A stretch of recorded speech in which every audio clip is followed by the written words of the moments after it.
Dear viewers, welcome to our third webinar of our webinar series Essay Contest Winners Forum facilitated by the Goi Peace Foundation. My name is Petit. I'm a staff member of the Goi Peace Foundation and I'm living in Munich, Germany. I'm in charge of co-producing this webinar series, Essay Contest Winners Forum. Today's webinar addresses the theme toward gender equality, a dream in the making. In that respect, we have the great honor of having among us three distinguished first prize essay contest winners who are our panelists at this webinar, namely Elicano-Shields from the Philippines. Hello. Luciana Grosu from Romania. Hello and nice to meet you. Welcome. And Anjali Sarker from Bangladesh. Hi, nice to meet you. Welcome. These three ladies are very compassionate about the gender equalities, inequalities topic. And in that respect, we have the great honor of having Anjali to be today's moderator. It is now my great pleasure to hand over the moderation of that webinar to Anjali. Anjali, you have the floor. Thank you, Patrick. Thanks a lot for this. To begin with, I would like to ask both Anna and Luciana, could you please introduce yourself and say a little bit about what does gender equality or gender inequality mean to you? We can go with Anne. Hi, so I'm Anne. I'm originally from Manila, the Philippines, and now I'm based in London. I've worked in the areas of girls' education in the past, and as Patrick mentioned, I'm really passionate about the issues surrounding gender inequality. Now, what gender equality means to me isn't it doesn't mean that men and women should be the same, but that instead the responsibilities, opportunities, and rights that people have shouldn't be based on whether they're born male or female. And sadly, even though there have been improvements in that area, we're not quite there yet. And we can go into why we're not there yet as our conversation continues. Anjali, thank you. Thanks, Anne. And Luciana? I am from Bucharest, Romania, and I'm also a women delivered young leader, and I'm a women rights advocate. And I know about gender equality, and I work for this, but I think that it's true that we are not there yet. And I don't know if we are moving in the right direction. Many people say that we are, but I am a bit skeptical right now. And I must say that when I was younger, I was more optimistic. But now I'm no longer young, so I see things differently, and I can't control it. Thanks, Luciana. I'll just say a bit about myself. So I'm Anjali, and currently I'm studying at the London School of Economics. But before I started studying, I used to work in Bangladesh, and my organization there, we used to deliver financial services for women. So during my work, I have seen how just women, just for being women, how they are deprived of opportunities. So for me, gender equality is really about the equality of opportunity, that no matter whether you are a man or a woman, what opportunities you are getting in life, how your life is going to, turn out, that shouldn't be determined by your gender. So that's how I view this. So I think we can talk a little bit about, we all are three young women, emphasizing on the young part.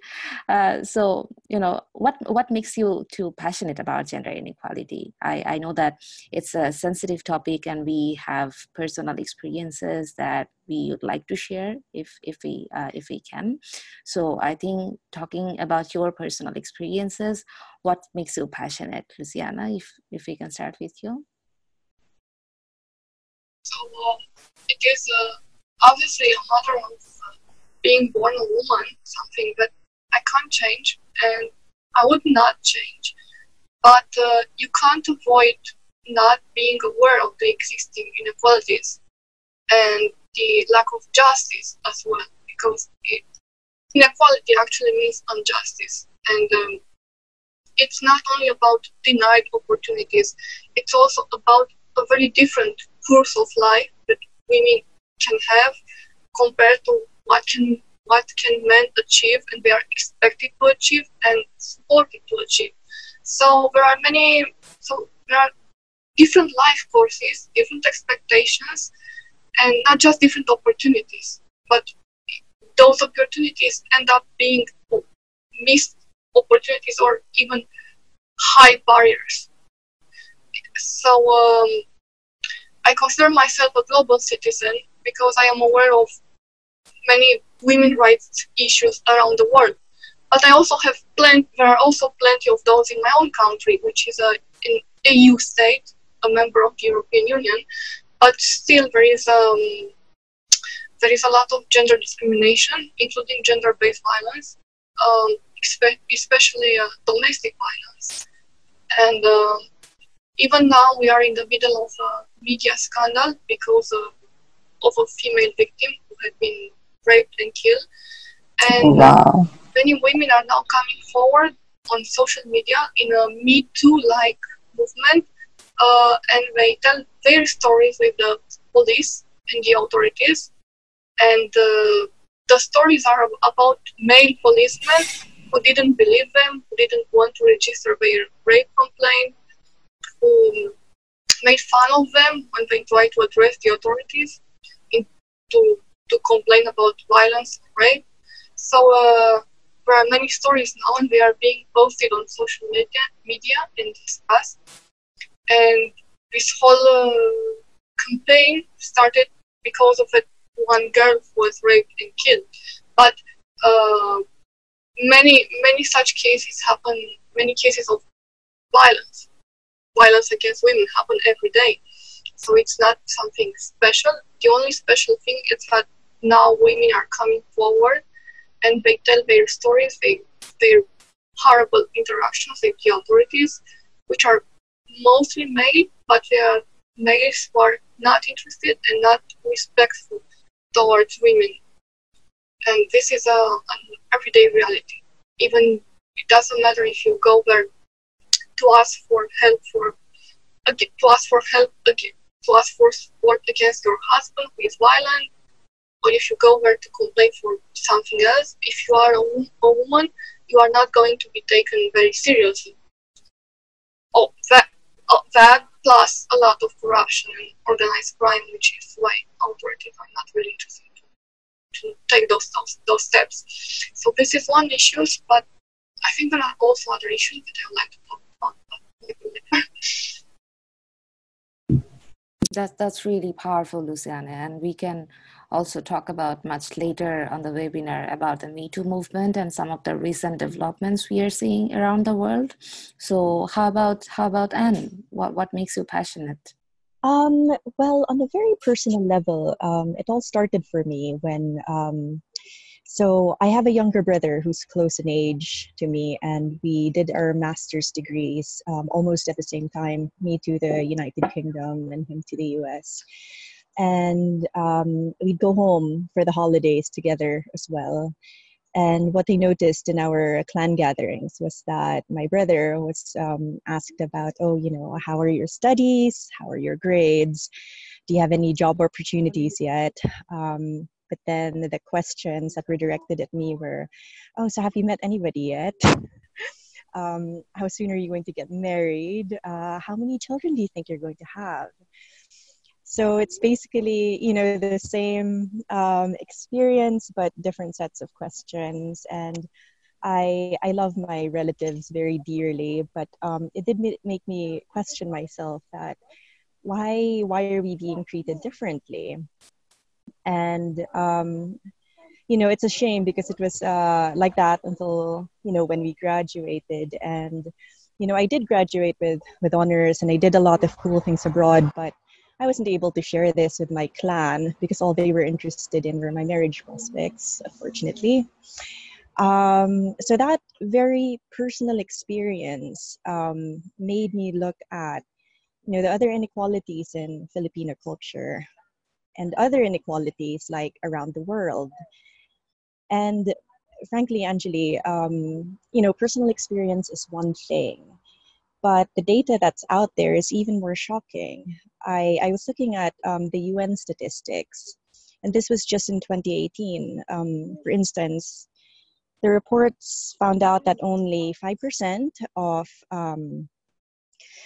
Fortune 500 CEOs are women. Another thing is, you know, globally, over 2.7 billion women are legally restricted from having the same jobs as men. Again, this is in 2018. And 59 economies have no laws on sexual harassment in the workplace. So I know there are improvements that have happened, but these shocking data figures come from the present, and that shows you how much more has to be done. How about you? Can you tell us about the experience that made you passionate about gender inequality? Yeah, and I can totally relate to your experience when you were a kid or when you graduated and everyone started asking about your marriage, because I'm going through that period in my life right now.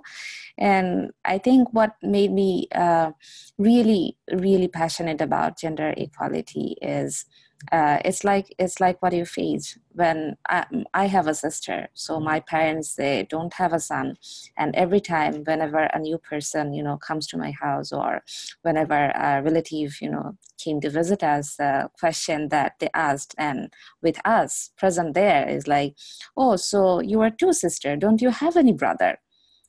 My mind was, isn't it a common sense that if I say we are two sisters, we do not have a brother and we don't have to have one?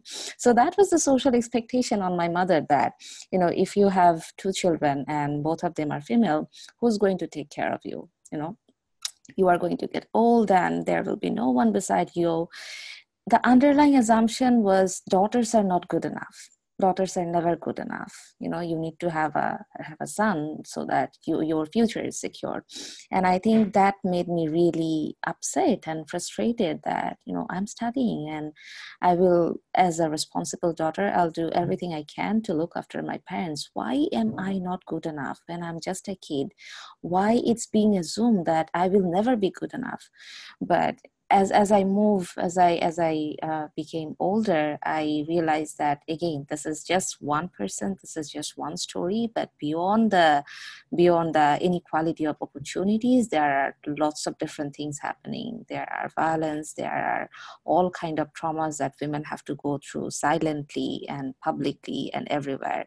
So that really made me worried, and that made me feel, if I, no matter what I do professionally, or no matter, you know, where I study, which profession I'm in, but this will always be, as a woman, this is a battle that we all are part of, whether willingly or unwillingly, or, you know, subconsciously, consciously, whatever, but we are part of this. We are in this, and we have to, even if we cannot solve this in our lifetime, but maybe I can make the world a little better for my younger sister.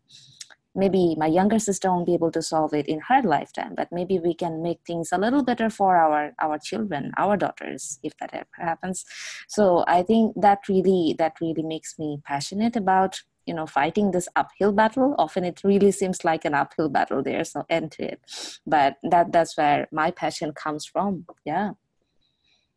Just to add on quickly to that, Anjali, yes, it is an ongoing battle, and it reminds me that we are actually standing on like the accomplishments of women who have come before us. Remember, there was a time when women weren't able to vote, but now it's the most, it's considered common. It's as it should be. And so hopefully someday it's like there's a generation of women who are also standing on our shoulders and are able to experience pure equality in a way that women today don't.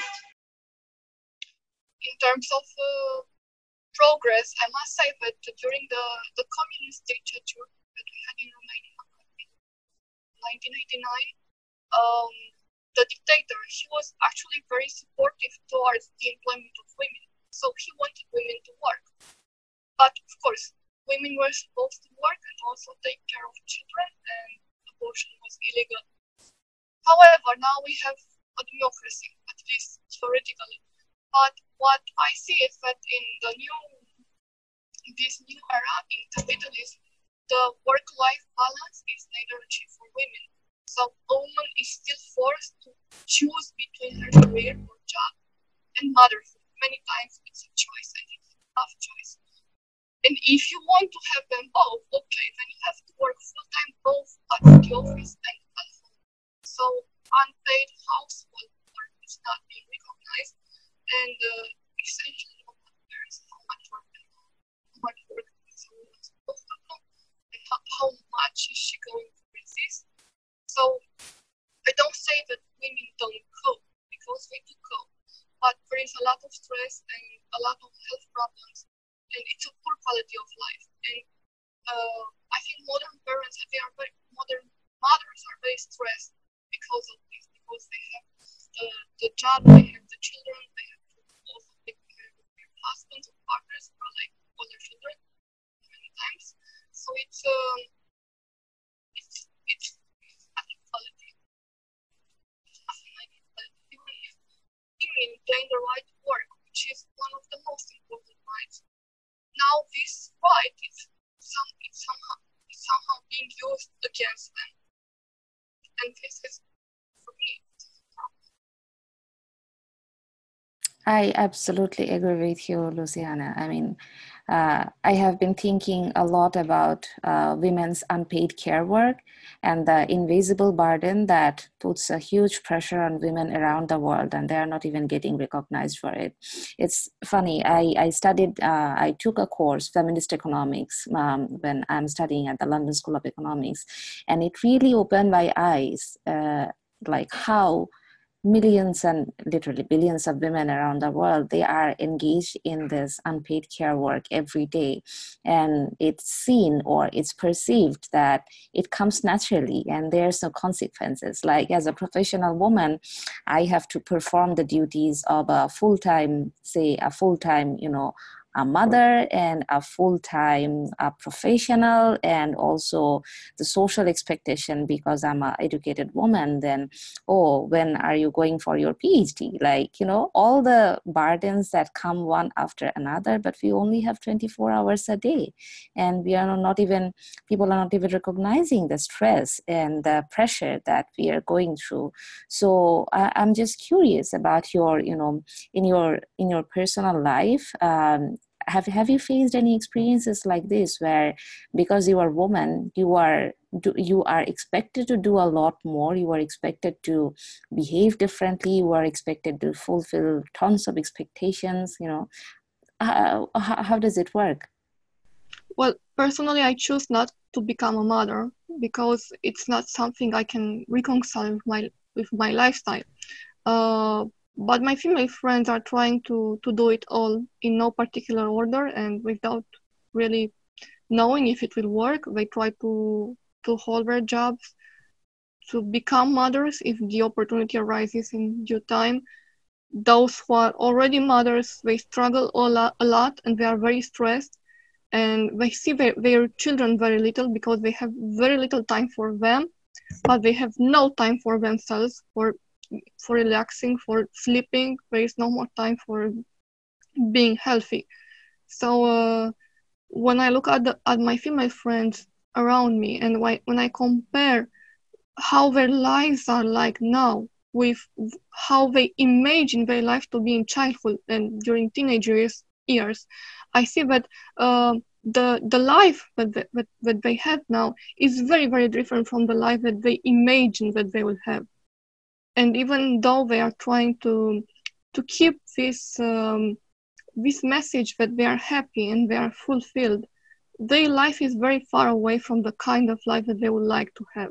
And it is due to pressures, and it's due to their unclear role. They are professionals, but they are also women. They have to do it all, and they don't have the time to do it well, and they are not allowed and not helped to choose other alternatives.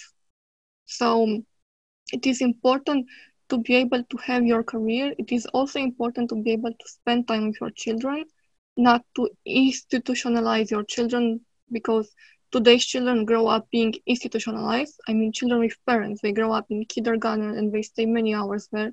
So they basically only sleep at home. So home is the place where the child goes to sleep, but nothing more. So all these things are not good for a woman. It's not a progress, actually. At least for me, I don't consider it a progress. The real progress is when you can have a career, you can have a personal life, and when you are being respected both at home and at work, and when you can basically choose, when you have options. But when you have to work because you have to make a living, and you must also gain enough money in order to be able to raise your children, but you are actually not the one who educates your children, but somebody else does. This is not gender equality. It's just a system that it doesn't work. Or maybe it works for men, but it doesn't work well for women. Well, I think among us three, I'm the only one right now who's a mother, and I'm on sabbatical for my career right now. What I can say about this is it's really helpful to work for an organization or a company that recognizes one's role as a parent and as a career person. And again, there are many economic studies on this, like how much the economy loses when women leave the workforce because they have to be full-time moms. And so it is in the interest of companies and organizations to have more maternity or women-friendly policies. And I'll just give you a few examples of what's it like in my organization that's made it easier for me to balance both my roles. So for instance, we have a safe, secure, private place for breastfeeding. That's one. It's hard to imagine for somebody who doesn't have kids to see why this can help you at work. But basically, it means that you could provide for your child without having to physically leave the office. And then another is we have a generous paid maternity leave. We have 3 months, and we have the option of taking up to 3 months more of annual leave off for this. So that gives the mother ample time to recover from childbirth and to look after her very young baby before returning to work if she chooses to.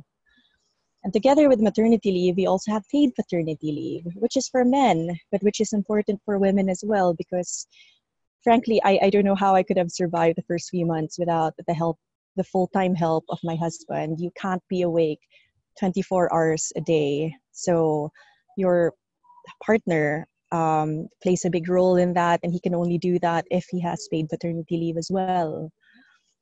That being said, I know my organization is a bit rare. But again, if we stress, how much financial losses a company or organization makes if women leave the workforce, then we have a strong case for policies like this one. So it's not only the right, fair thing to do, but it also makes economic, financial sense, I think. Well, actually, that breastfeeding is a very intimate experience. And as a woman, I would not feel comfortable breastfeeding at my workplace. That would be like a nightmare. I would not like to breastfeed my child in the place where I work, even if it's a separate space, etc. But I will not feel comfortable with that. That would be stressful, and it would be wrong on many levels. So I don't know. This is one of the great measures that companies implement for women, but I also question some of these measures because maybe these are harm reduction measures, but they don't allow us to have the life that we want or the lifestyle that we want. I agree that breastfeeding is a very intimate act. But if you think about it, that's another very gendered issue. It's basically breastfeeding is very natural. Ideally, you should be able to do it in the park publicly. But I know that's another issue because there's pressure from men and also women that, you know, you should cover up. But I say why it's very natural. Unfortunately, there isn't a case of the woman who has it all. So I don't know, personally, I am comfortable breastfeeding anywhere, but I guess it's a case-to-case basis. But no, it's not about covering up. I would love to breastfeed in public. I don't know, I don't care, but not in my workplace, because those are the people who see me as a professional. And I might want to keep that distance, and I might want to be able to have a different mind frame when I go and when I spend time with my child. I don't want to be stressful and to come with all those job-related tasks in my mind and to go quickly to breastfeed my child and quickly back to my office. It's not healthy, neither for me, neither for the child. So it's not about the fact that I am ashamed of my body. It's about the mental connection and the mental state and the psychological well-being which is being affected. I think, Luciana, that really shows how diverse women's needs are and how these needs need to be taken very seriously, very carefully. And on the contrary, when I see organizations making these policies like, you know, the breastfeeding room or the paid maternity or paternity leave, what really surprises me as people think that, oh, these are like 2 + 2 = 4. These are very straightforward issues, right? So I really wonder, the people who are making those decisions, often they are doing, and I'm talking about, you know, large organizations, not even thinking about the very small organizations who just make rules on their own.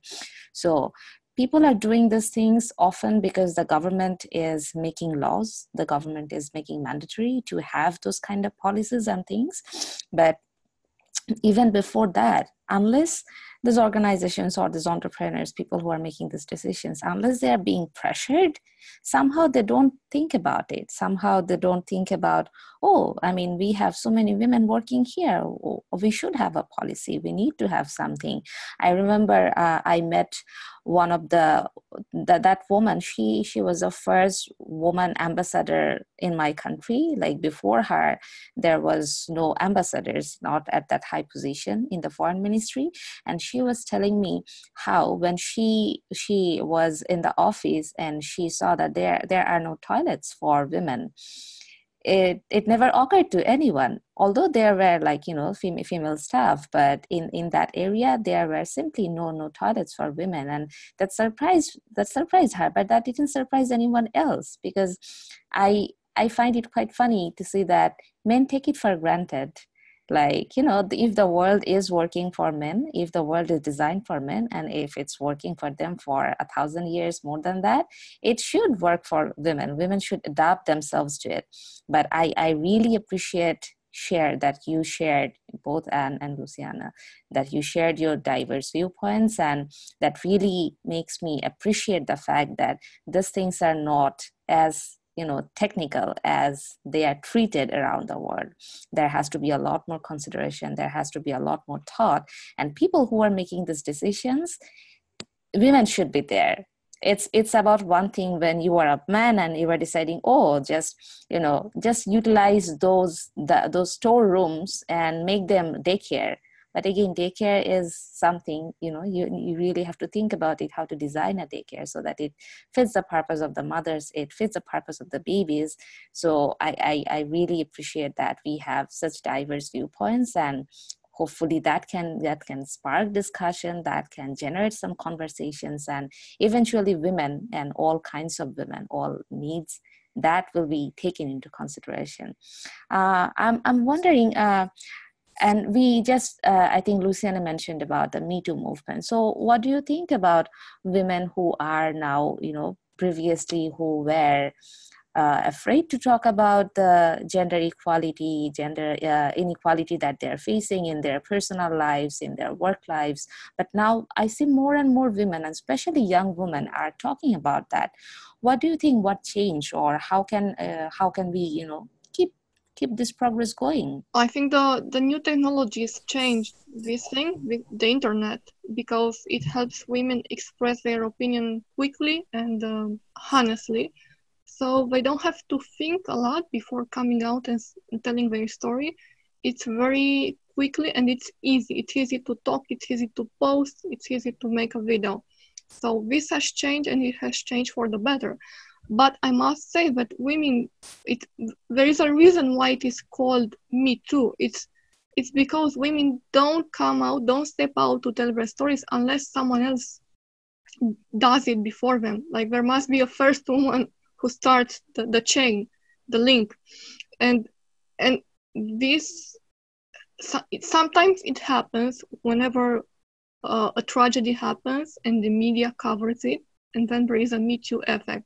But sometimes it doesn't happen. There is no one to start the snowball. And in that case, there are many stories which are not being told. They are not being written or posted. So technology helps. The media helps if they have the right angle, and sometimes they don't. But there is also a pack-like effect, which unfortunately it still shows that women look up to other women in order to know whether they are allowed or not to speak. So if your friend or neighbor or mother does not talk, you are not going to dare to talk yourself. So that's why you always wait for someone else to talk. And what do you think about the recent movements and women speaking up for themselves? I think I think the Me Too movement is a good thing. Personally, I've seen how this has opened up a conversation at the very micro level, again at NGOs, organizations, companies. When the Me Too movement started, for instance, we had town halls at my organization where our vice president basically said, he repeated the zero tolerance policy for sexual harassment. He said that they haven't failed to fire people who have been found guilty of this in the past. So it was a good reminder. It was good to bring this out in the open and talk about it. Like Luciana mentioned, it is true that there's this, I think women are quiet about this because there's a sense of shame and this fear that they're not going to be believed if they come out in the open. So I think, again, on a very personal level, it helps to have support groups for this, to be supportive and encouraging to friends, and to somehow let them know that, if this ever happened to you, I have your back, as I know that you have mine. This has also raised awareness about the need for age-based sex education at all levels in school, so that children, male and female, know their boundaries, know what to do to prevent this, or if it happens, to have that secure network whom they could openly talk about it. So overall, I think it's good. In the Philippines, I think unfortunately it's only stuck to a very celebrity level, like it's famous women who've stepped out. A lot more work has to be done, but I'm happy that it's pushed the door open for dialogue. I think personally, I was quite surprised to see, especially, I mean, as women, sexual harassment or this kind of incidents are not really uncommon for us. But I was really surprised to see how men reacted when they saw all the Facebook posts, going viral, when they started reading those stories. I was really surprised that they never thought that's the case. It's really interesting, like, the way a fish feels when it's in the water. It doesn't feel the water. It doesn't know that it's in the water. Somehow that's what I felt about the men living in the same world, that they know they are traveling in the same buses every day. They're working in the same workplaces every day with their fellow women colleagues who are being harassed. But somehow when a crime occurs, when a sexual harassment or any kind of harassment that has a gendered aspect to it, when that occurs, somehow people laugh it off, like, oh, ha ha ha, that thing, that funny thing, that little thing. But it's not considered as a crime. If you murder someone, that's a crime, clear, straightforward. But if you are harassing someone, if you are violent to your wife, somehow that's like, oh, that gendered issue. Somehow it's being sidetracked. So personally, I think the Me Too movement, it allowed many men to see the gravity of this issue, that this is not just one person making a funny remark to another person. It's being done at a scale that is not something you can ignore. Every woman, they are being affected by it. So I'm wondering that, because both of you are very passionate about gender equality, and you have personal experiences, and you are also professionally connected to the issue. In your work so far, what lessons you have learned, and if you would like to share a few with the viewers. I can start, I guess. I've been harassed at several points in my career. I'll give you an instance. In my early 20s, I was working for a youth NGO, and this was in Asia. Anyway, it was funny about that youth NGO was that the leadership team were mostly men, and mostly men my age. So basically, I was the only girl there. And during one of the meetings, the president of that organization introduced me as, oh, and we have the beautiful Miss Elicano with us, which, I mean, I'm okay with compliments, of course, but a compliment, that's not a compliment in a professional setting. Like, introducing a woman by her physical attributes in a professional setting isn't a compliment. Because the reason why she's there, why I was there in the table with the rest of them, was because of my accomplishments and skills, not because of the way I look. One of those accomplishments, by the way, being Goi Peace Essay Awardee. And several instances later on also in my career where married managers would ask me out on dates. Again, completely no. So the lessons I picked up from this is,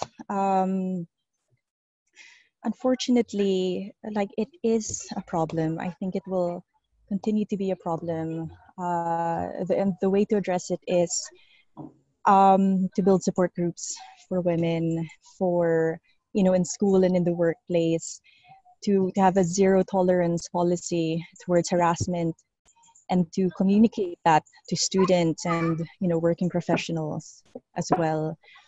Because at the end of the day, and I tell this to all my female friends, my nieces and so on, nobody deserves to feel unsafe or harassed in a place where they study or where they work. Nobody does. And we need to have each other's backs on this as well. So, yep. Luciana? I think one of the toughest lessons that I've learned is about female solidarity, which is actually lacking. Maybe but in my country, abortion was outlawed during the communist regime. So in 1966, the dictator Ceausescu issued a decree which outlawed abortion, and then women resorted to illegal abortion, and they died because of the conditions in which they made those illegal abortions, which were non-medical conditions. So we believe that at least 10,000 women died before the revolution, before the change of regime. So having that in mind, you'd expect that today's women, my generation, would be a lot more, there will be a lot more solidarity between women, and that they would be a lot more in favor of reproductive rights, including abortion. Because we know that our mothers and even grandmothers died because of abortion being illegal. However, what we really see in practice is that religious, church-based arguments against abortion are gaining ground, and women, even feminists, are divided.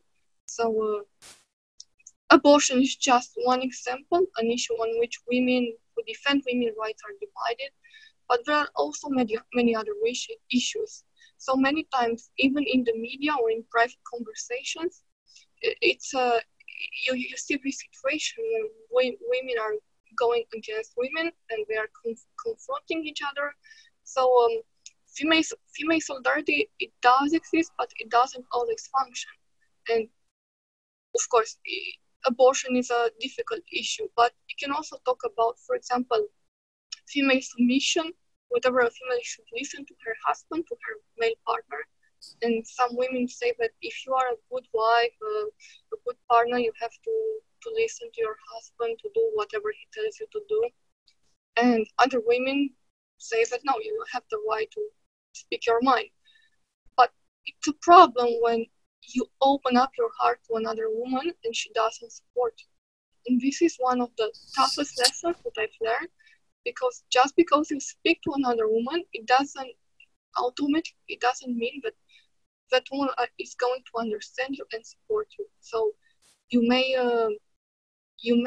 be faced with those gender stereotypes even when speaking with another woman, because we are not that united actually, and we are not very well coordinated when it comes to defending our position in society. So this is a painful experience, and it will always be painful because we are always going to be divided as long as there is also social inequality, like economical inequality.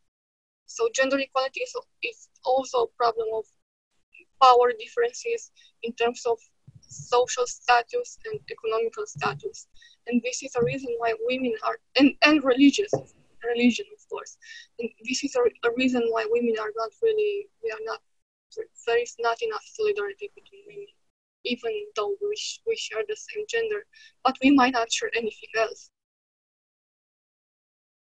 I'm very glad, Luciana, that you brought the power aspect of it. I really see this at the end of the day, it's a power dynamics, because men are mostly in the positions of power, so they are exercising their power over women.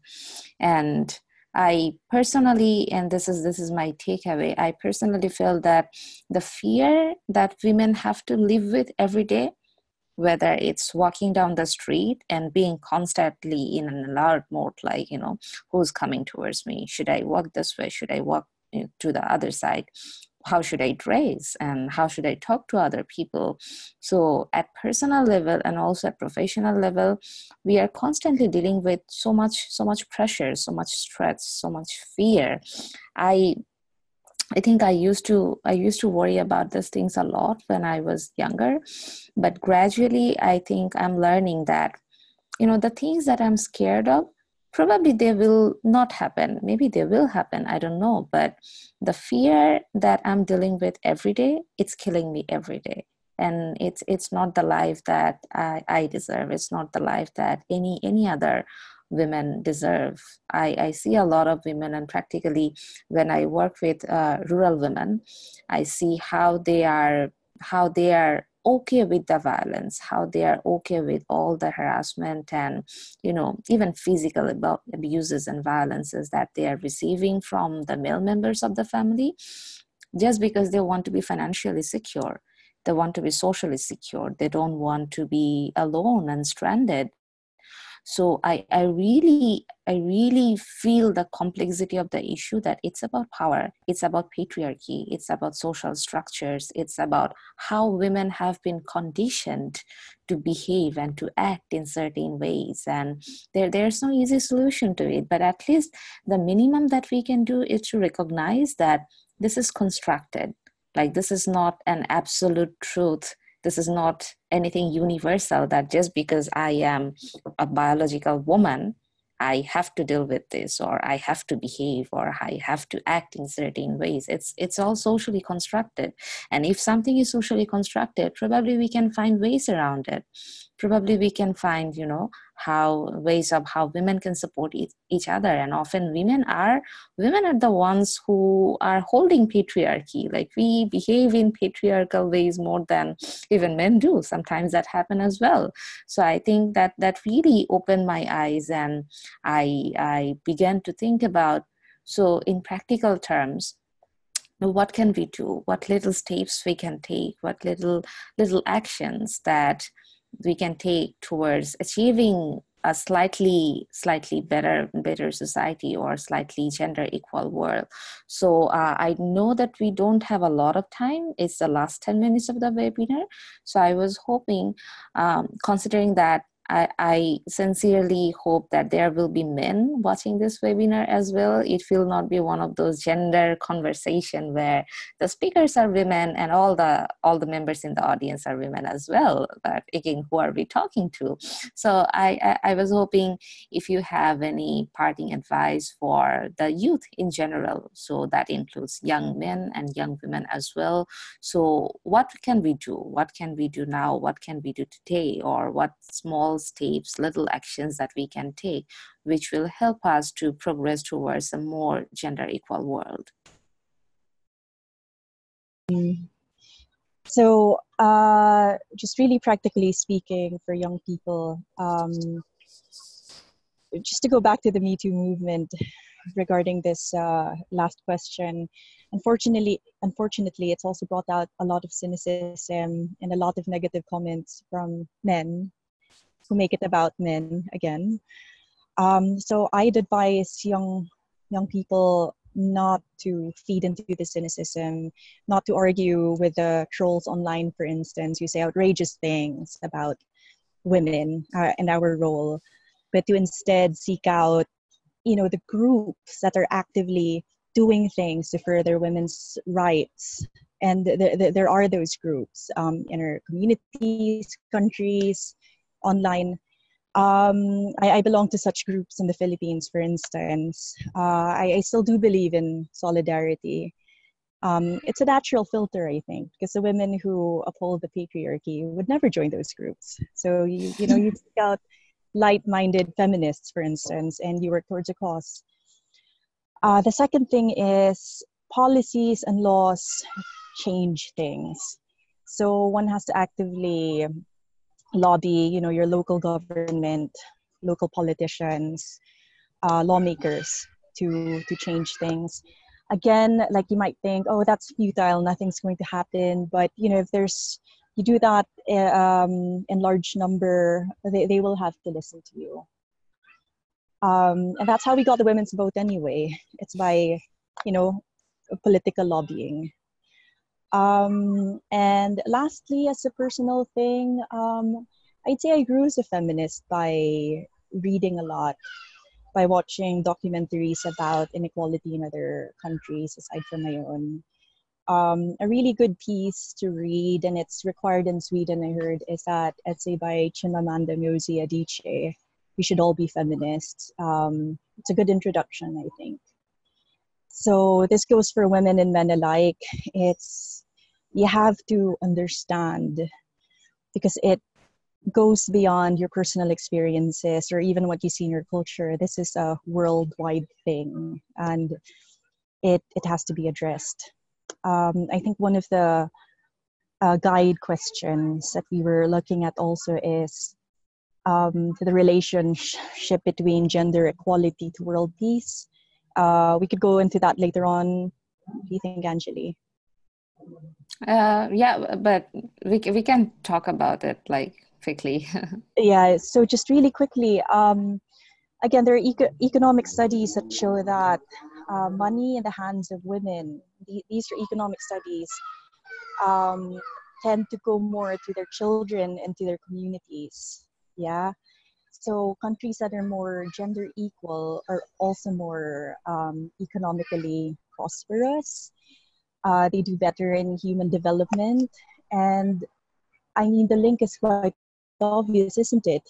You have a better chance at having a peaceful country and a peaceful world if there's gender equality, because it does address these social inequalities very well. So. That's a very powerful comment, that if you have a gender responsive policy, then it just doesn't, it's not just a fair thing, it's the right thing, and it's also economically the right thing to do. It makes sense in terms of numbers and finance and everything else. Yeah. What do you think, Luciana? What can we do?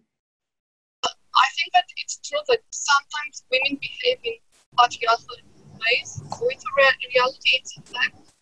And it is important to speak out when you witness these double standards. It is essential not to tolerate the lack of justice, actually. And I think that many women remain silent because they fear for their professional future. And we have to speak out, especially if you know what's going on. And also, I must say that young men, they should be aware that gender equality hasn't been achieved. So it hasn't been achieved yet. And male privilege is still very much a real thing.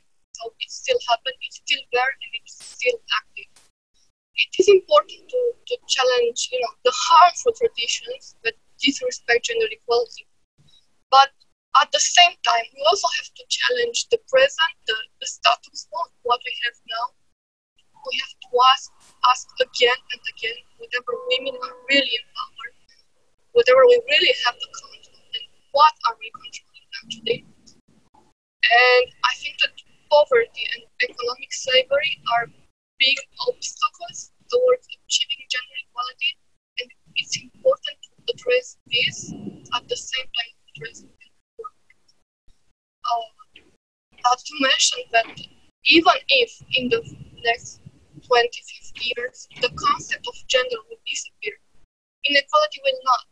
So it's okay if there will be no more gender, but inequality will stay there. And it will be a problem for a feminist or for a human rights advocate to keep fighting, because maybe you'll no longer have a name for this kind of inequality. Also, I think inequality doesn't really need names. Inequality is inequality.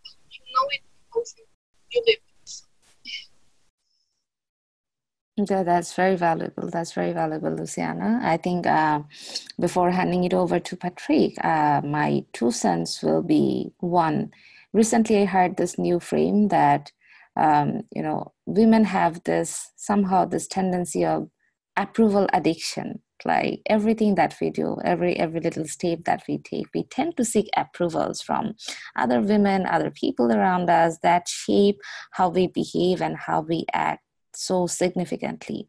So I think for young women, I would really put this request out that, you don't have to justify yourself all the time. You don't have to seek approval. You don't have to be approved by anyone. If you think that something is right, if you believe that this is what you need, then you need it, then this is right for you. And I think for men and women alike, my request to the youth will be, don't be bystanders. I mean, that's one thing I personally feel very strongly, that if you talk about violence, if you talk about harassment, and if you talk about even small unequal acts, nothing happens. Rarely anything happens in isolation. Sometimes, most of the times, there are people around, but they don't speak out. So why it should be the victim's burden to speak out all the time? What about all the people who are watching? What about all the people who are just, just being there, standing as a bystander and doing nothing. I think doing nothing gives power to the perpetrator in really big ways. Then that person can think, oh, I can get away with this. I can get away with teasing a woman, or I can get away with making a sexual remark to my colleague at office.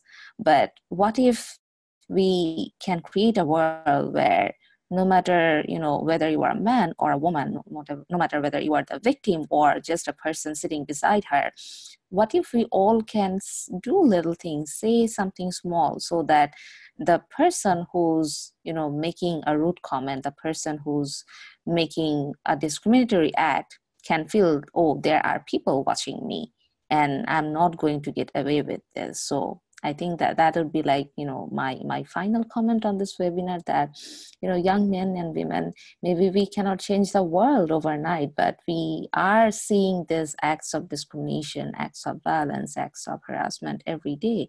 We are living in this gender unequal world, no question about that. So let's not be bystanders. Let's do something about it, and we'll see how that shapes and transform the world, hopefully.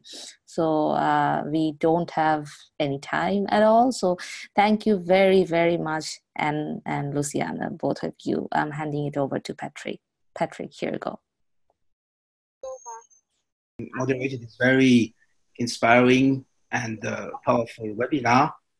And I would like also thank you, and as well as Anne and Luciana, for having shared your experiences and insight and wisdom on that very crucial, very important topic. I think we haven't resolved, the issues, but particularly have addressed, all those various issues related to gender equality, gender inequality, at many levels, at personal level, at societal level, on that topic.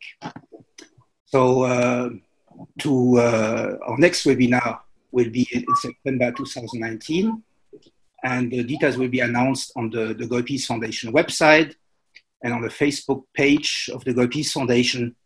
So the viewers, thank you very much for watching, and I hope you will join again for the next time.